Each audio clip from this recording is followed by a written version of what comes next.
Demak, bugungi kun itogosi.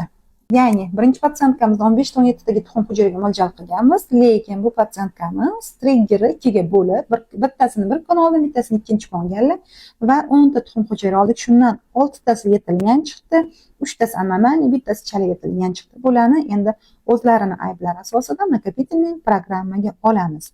Keyingi patsientkamiz qarindosh turmush bo'lgan bular, родственный брак.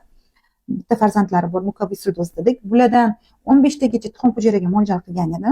24 ta tuxum hujayra olindi. Nima uchun ko'p olindi? Ya'ni bularda asinxronniy mayda follikullar ham bor edi.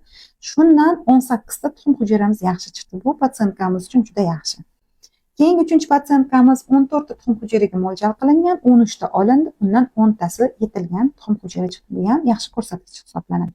Oxirgi patsientkamiz Xorazmdan turli faktor bilan kelganlar. Bulardan 20 tadan 22 ta tuxum hujayraga mo'ljal qilganman. 30 ta tuxum hujayra olindi.